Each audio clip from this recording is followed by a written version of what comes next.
Olá, amado irmão e irmã, graças e paz. Amém? Aqui quem vos fala sou eu, seu amigo, pastor Fabiano.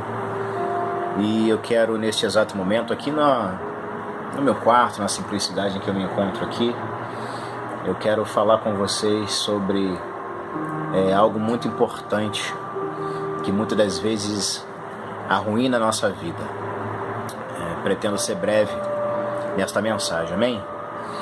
Mas antes de fazer a exposição do texto ao qual eu quero explanar com vocês, eu vou até deixar marcado, eu peço ao Senhor Espírito Santo que me leve antes a algum outro ponto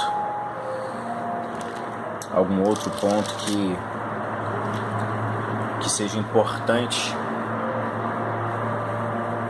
para desenvolver isso com vocês. Amém? Eu estou indo aqui agora em Samuel.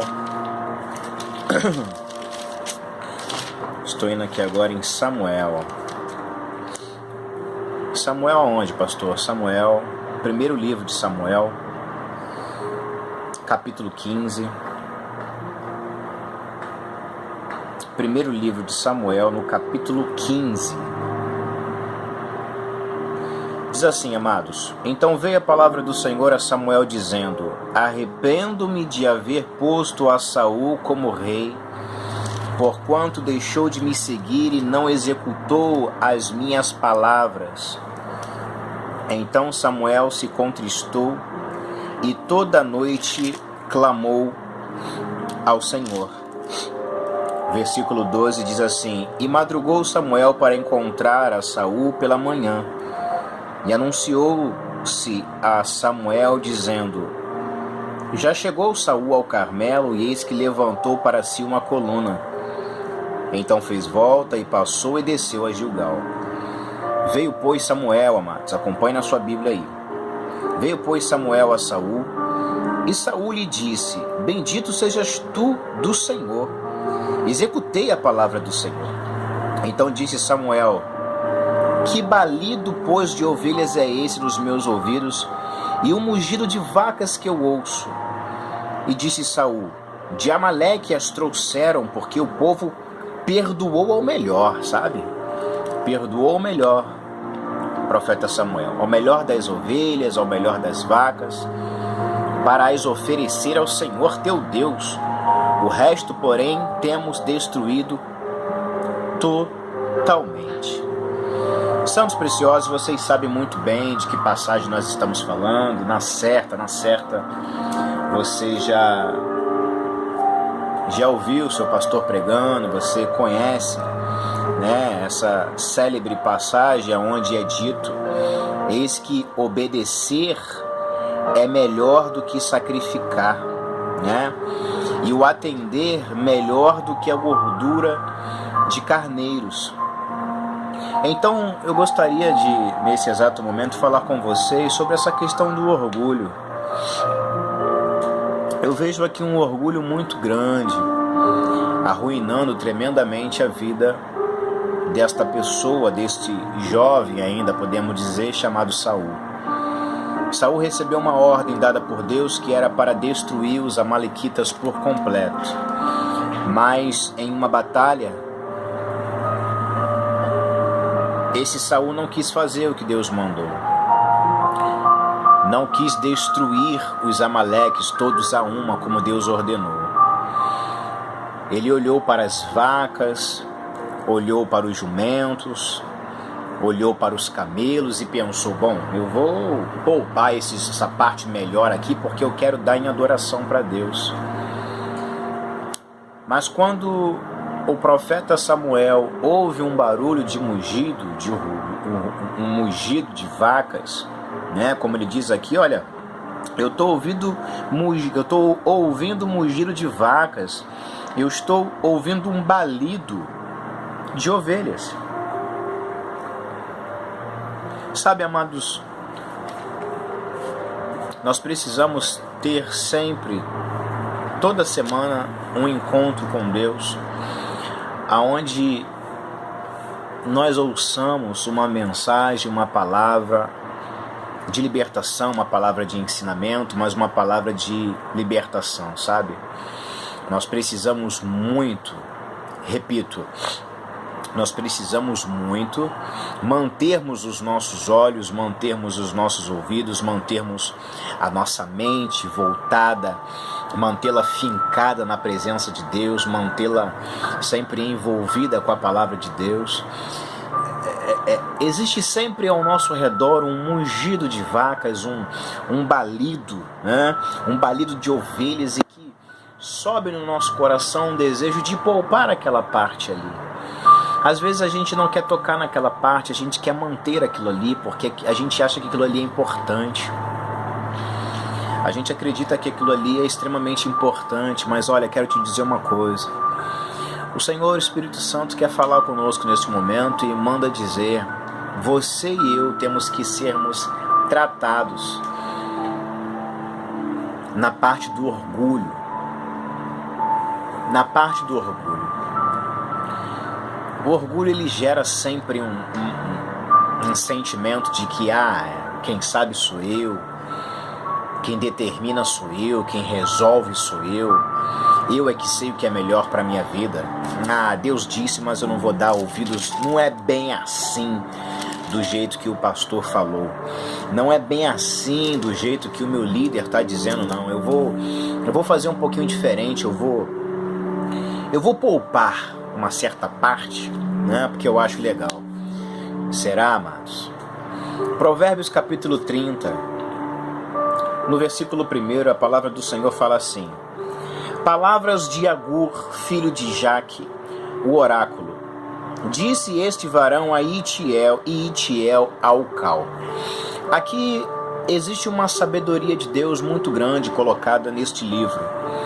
Nesse livro e nessa parte de Provérbios capítulo 30, nós estamos sempre muito acostumados a ler o capítulo 2, 3, onde fala da sabedoria, como absorvê-la, fala muito sobre a excelência da justiça, né, para aqueles que dão ouvidos os preceitos da sabedoria, né, ou fala sobre o banquete da sabedoria, provérbios acerca de diversos assuntos. E aqui no capítulo 30, a palavra do Senhor vai falar conosco acerca de 4 pessoas. Posso chamar de 4 jovens e 4 pessoas que viveram momentos muito duros, momentos muito cruciais, de muita dificuldade em suas vidas. E esses momentos, eles servem para nos trazer uma fortaleza espiritual muito grande. Então, quando nós começamos a dar ouvidos à nossa soberba, deixamos com que ela se levante dentro de nós, há uma tendência a permitirmos com que algo chamado ferida se instale na nossa alma. Da mesma forma que os louvores servem para nos curar, da mesma forma que Deus usa o louvor e a adoração para cicatrizar, para nos limpar, para nos elevar espiritualmente, sabe? Os louvores, eles têm o poder A Bíblia diz, né, amados? Eu estou aqui apenas trazendo pensamentos para vocês, eu não estou com nada preparado para dizer. Mas os louvores, a Bíblia diz que Deus habita, né? Deus habita no meio dos louvores. E se Deus habita no meio dos louvores, obviamente que quando nós não louvamos, então quando nós não tomamos essa atitude de nos prostrar sempre à vontade de Deus, isso significa que nós estamos automaticamente dando vazão para nossa carne, né? Para a nossa alma, ela se eleva. Então algumas, não vou dizer que frutos, porque frutos são do Espírito, mas as obras, conforme Paulo disse, as obras da carne, elas começam a se manifestar. Então existe a ira, existe a contenda, existe a discórdia, existe a blasfêmia, e são obras que vão se manifestando. Então, da mesma maneira que Deus, ele habita no meio dos louvores e nos limpa, os demônios, eles fazem uma espécie de morada também nas nossas feridas. E essas feridas, elas têm um meio de acontecer, uma forma de chegar, e não somente de acontecer e de chegar, mas elas têm também uma forma de se abrigarem, né? As feridas vão ganhando terrenos e vão se ocupando dentro da nossa alma. E sempre que essas feridas elas vão ficando cada vez maiores, demônios vão morando ali. Quando essas feridas começam a acontecer e se manifestar, espíritos malignos começam a ganhar autoridade e autorização para permanecerem. E quando eles permanecem, perpetuam-se, então, se não for quebrado, começa a ocorrer o ciclo de maldições que vão de geração a geração. Então, eu quero chamar a atenção para você sobre 4 figuras que eu estou lendo aqui. Eu vejo aqui no capítulo 30 a figura de uma pessoa chamada Jaque, um chamado Agur, um chamado Itiel e o Cal. Então, se você ler junto comigo, olha só, no versículo 11 diz a palavra assim: há uma geração que amaldiçoa seu pai e que não bendiz a sua mãe. Versículo 12. Há uma geração que apura os seus olhos e que nunca foi lavada da sua imundícia. Versículo 13. Há uma geração cujos olhos são altivos e cujas pálpebras são levantadas para cima. E por último, há uma geração cujos dentes são espadas e cujos queixais são facas, para consumirem na terra os aflitos e os necessitados entre os homens. Então vejam bem, eu quero ser profeta de Deus e falar para vocês sobre esses estágios de ferida. Há alguém nesse exato momento que vai acessar o canal. Eu não quis fazer live, não quero fazer live hoje, mas eu quero entregar esse recado. Eu gostaria de dizer então que existem dentro dessas 4 figuras que nós acabamos de ler, nós estamos também então entendendo que existem 4 estágios. 4 estágios, isso mesmo. E o primeiro estágio é o estágio chamado estágio da abertura da ferida. No versículo 11, mais uma vez diz assim: há uma geração que amaldiçoa seu pai e que não bendiz a sua mãe. Então vejam bem, amados, o jugo das rejeições familiares e as muitas decepções que a gente passa, que todo mundo passa, que muitas pessoas passaram decepções nas famílias, decepções fortes, gigantescas, né? E isso acaba fazendo com que gere um mal e uma ferida. Mas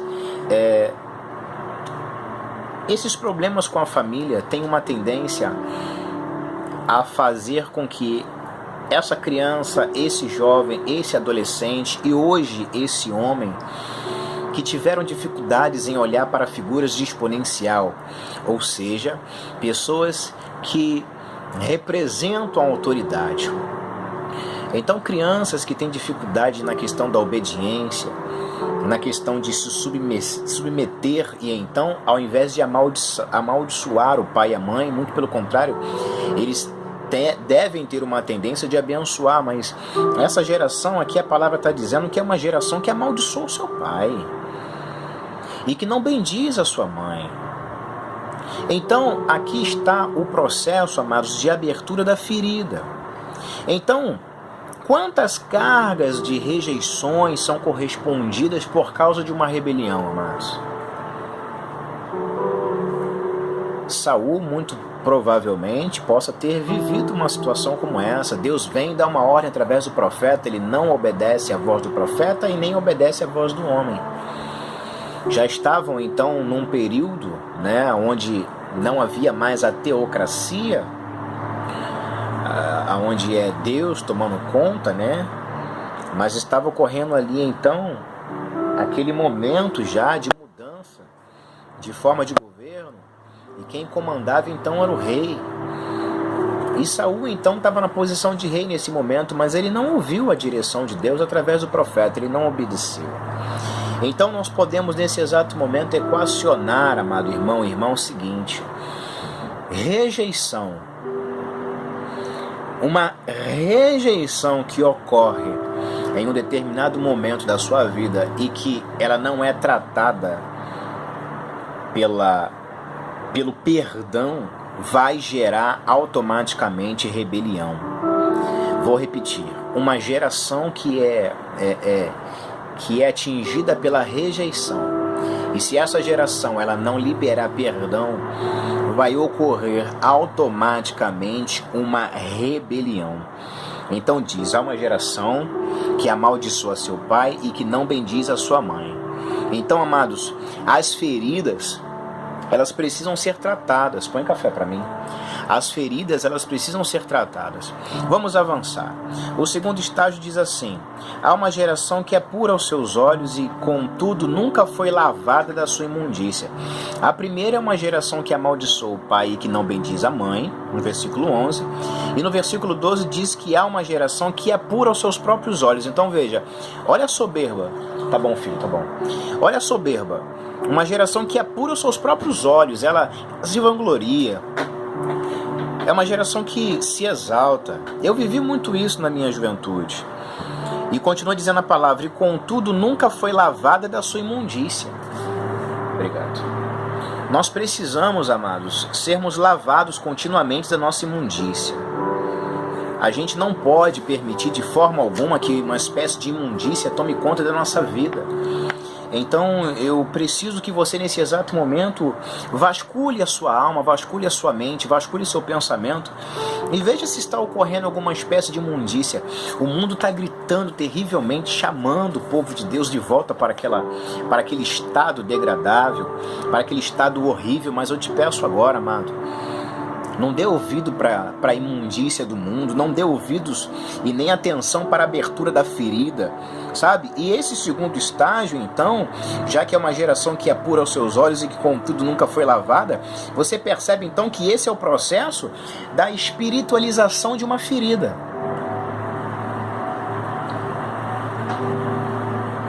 Há uma ferida, e ao invés da ferida ser tratada, ao invés das pessoas se preocuparem em tratar essa dor, procurar um profissional, ouvir bons pregadores, pessoas que têm uma palavra da graça, que cura, que salva, que liberta, que alimenta, que cria bases e que dá substância para a vida da pessoa, começam a espiritualizar a coisa. Sabe quando a pessoa está errada, mas mesmo assim ela fica dando respostas que não condizem, respostas completamente fora? Existe uma expressão na filosofia que diz que é a síndrome do espantalho. E quem fazia muito bem isso era a dona Dilma Rousseff. E no meio da política você vê isso o tempo todo. O que é isso, pastor? É o seguinte: é quando, por exemplo, está ocorrendo um debate. Uma pessoa muito abalizada está dando uma opinião, falando em cima de base, daquilo que está realmente fundamentado, não diz no eu, mas diz naquilo que estudiosos disseram, falaram e tal. Como o outro que está naquele lugar ali, naquele momento, não tem bases para falar e combater aquilo ali, ele começa a atingir a pessoa como se o outro, fazendo com que as pessoas que estão assistindo comecem a reparar nos defeitos da pessoa que falou e não nos pensamentos, nos pontos que foi apresentado. Então, é um exemplo de você entender o que é o processo da espiritualização da ferida, amados. Nós não podemos permitir que haja uma espiritualização de feridas. A sutil e sinistra capacidade, amados, de disfarçar a verdade íntima em busca de reconhecimento.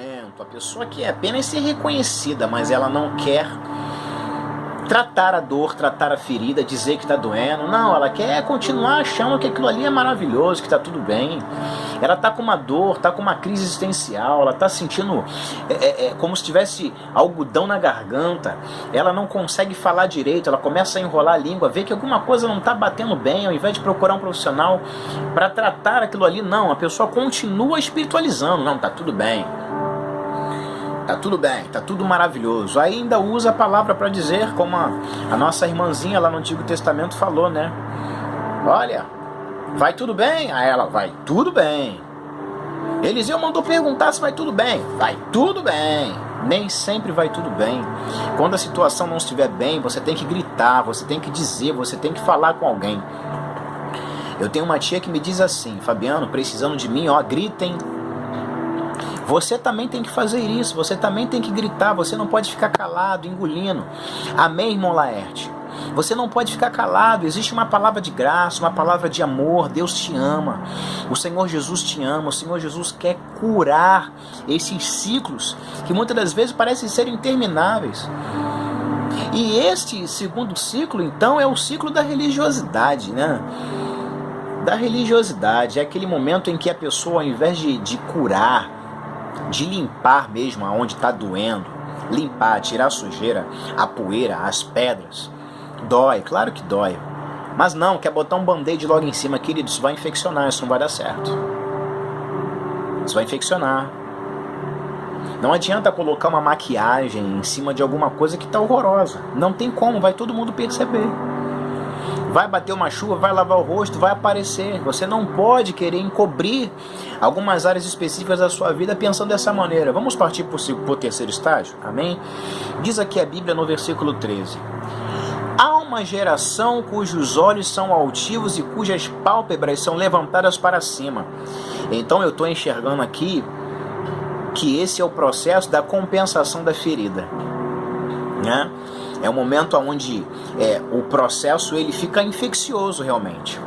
Não quis lavar no segundo ponto. Aqui no terceiro, então, cria-se então um pus. Fica purulento, fica fétido. Ou seja, é onde a dor do orgulho ela se manifesta, onde a dor da soberba ela aparece, é onde a pessoa começa a dar gritos de desespero, sem entender, sem saber o que vai fazer, né? Ela quer manter uma postura arrogante para poder contrabalancear a fraqueza dela. Amados, não faça isso. Se você está congregando em um lugar onde você não se sente bem, você é obrigado a sair daí. O Senhor Jesus não te obriga a ficar nesse lugar. E eu também estou falando de uma maneira hipotética, né? Eu não estou aí, não sei quais são as situações. Então analise você o que está sendo dito. Se você está num lugar, se você está numa igreja, num local onde você não se sente bem, as pessoas falam uma língua diferente da sua, você então é o patinho feio do lugar, mas aquilo que é pregado você se sente diferente. Não é que lá seja um lugar ruim, mas você não se sente bem aí, você está com problemas e não consegue dividir com ninguém, não consegue ser curado nesse lugar. Amado, saia daí. Saia daí, pode não ser o teu lugar, não seja a tua casa, pode ser que não seja a sua casa, então saia desse lugar. Quarto estágio, amados, versículo 14 diz assim: há uma geração cujos dentes são como espadas, e cujas queixas, ou melhor, e cujos queixais são como facas, para devorarem da terra os aflitos e os necessitados dentre os homens. Isso está no versículo 14. Então, amados, eu estou vendo aqui o processo, sabe de quê? De propagação da ferida. É um processo contagioso. Então é nesse momento aqui em que a pessoa tem dentes, né, como espadas, e queixais como facas, ou seja, tudo que sai da boca dessa pessoa são coisas duras. Então eu estou falando aqui nesse momento, a Bíblia está falando, eu estou apenas transmitindo aquilo que eu estou entendendo pelo Espírito. Então o espírito crítico começa a se manifestar nessa hora. São só palavras que não são palavras doces mais, não são palavras amáveis mais, não saúda mais os irmãos com a graça e a paz, não dá uma boa noite, não deseja felicidade para ninguém, né? Tá sempre reclamando, sempre ranzinza, com vontade de engolir o mundo, de comer a irmã viva, de comer o irmão vivo. Eu não aguento mais essa liderança. O que esse presbítero está fazendo aqui? Quem vai dirigir hoje esse diácono? Ei, para com isso, vira crente. Vira crente, o culto não é para você não. Não interessa quem vai estar dirigindo, o culto não é para você. É você que tem que oferecer um culto bom para Deus. É você que tem que sair da sua casa com um sentimento e a sensação de ofertar o melhor culto possível para o Senhor. Não fique esperando que o pregador, que o pastor faça, sabe, marabalismos para poder deixar você satisfeito. Para com isso, querido, sai dessa. Não é assim que funciona, não. A obra de Deus, principalmente no meu ministério, é de acordo com aquilo que Deus me dá. Aquilo que Deus me dá eu vou passar, seja mel, seja fel. E mesmo que seja fel, eu misturo com graça, misturo com azeite, coloco coisa boa, alimento bom, porque as ovelhas precisam ser bem cuidadas. Você precisa finalizar isso na sua vida, amado. Quem sabe Deus não separou esse exato momento para poder trabalhar na sua vida. Deus, Ele quer curar você, Ele quer sarar você. Deus, Ele quer arrancar de você, sabe, a sensação de fraqueza, a sensação de debilidade. Deus quer curar você, Deus quer sarar você. Ele quer arrancar essas brechas, esses efeitos colaterais que tanto tem atravancado dentro de você. Deus quer curar, Deus quer te curar, Deus quer te dar cura. Deus quer restaurar pessoas nesse momento que estão assistindo aqui esse vídeo, que há de ser postado daqui a pouco. Eu quero pedir a você para fazer as pazes consigo mesmo. Não fique lutando contra você. Não lute contra a sua própria vida, não lute contra o seu próprio ministério, não lute, amados. Você tem que se colocar na posição para Deus fazer a obra na sua vida. Não fique perpetuando essa dor. Qual é o problema que você tem com a pessoa específica? É um problema com quem? Com o pai, com a mãe? O problema que está te atormentando, que está te atrapalhando, é o quê? É com o seu filho? Nós falamos aqui sobre os filhos que amaldiçoam pais. Tem pessoas que hoje estão passando por situações muito difíceis porque não oram pelos pais, não abençoam os pais. Pessoas que ficam sempre amaldiçoando. Pare com isso, abençoe as vidas. Pare com esse negócio de dizer, maldito, isso não vai dar em nada. Retire, amado, essas palavras imediatamente dos seus lábios, porque você foi chamado para manter uma palavra que venha ser reproduzida por um bom pensamento. Então a Bíblia diz que nós temos que ter bons pensamentos. Bons pensamentos geram bons sentimentos que vão fazer com que boas palavras saiam. Então apenas abençoe. Receba a cura divina agora na sua alma. Receba a cura divina agora na sua mente. Receba a cura divina agora nos seus sentimentos. Receba a cura divina agora nas suas emoções, na sua família, na sua vida psicológica. Receba de Deus agora cura. Receba cura nos seus relacionamentos. Receba cura em todos os contatos que você tem, relacionamentos de família, relacionamentos interpessoais com pessoas. Receba cura agora em nome de Jesus. Permita com que esta palavra penetre no teu coração. Coloca para fora, irmão. Não fica com essa mágoa, não. Se você deixa a ira, a raiva, a cólera, a contenda ficar dentro de você, seja em relação aos seus pais, em relação, a pai e mãe, ou de outras pessoas, isso vai te prejudicar, isso vai te arruinar. Então, por favor, permita-se ser curado. Permita ser curado. Joga por terra neste momento as más lembranças, os maus pensamentos, os maus sentimentos. Jogue de lado, tire esse peso, esse fardo do teu ombro. Joga isso fora agora. Então declare, neste exato momento, repita o que o pastor está dizendo. Neste exato momento, eu estou jogando fora todo o peso que estava sobre os meus ombros. Eu rejeito, eu não aceito, e libero e passo para o Senhor Jesus. Amém. Porque Jesus disse que você deve ir a Ele, tomar sobre vós o jugo dele, não do mundo. Então, receba a paz de Deus agora, receba a unção de Deus, receba o poder de Deus, receba um pensamento de tranquilidade. A tua mente tem que estar em paz, amado, para servir a Deus. A sua mente precisa estar em paz para servir a Deus. Amém? Então, fica essa palavra. Aqui é o pastor Fabiano, Ministério Ruach Elohim, aqui no Rio de Janeiro. Que Deus te abençoe tremendamente, e Ele pode fazer isso, porque Ele é Deus. Receba essa palavra, em nome de Jesus. Graças a paz. Até mais, pessoal. Tchau, tchau.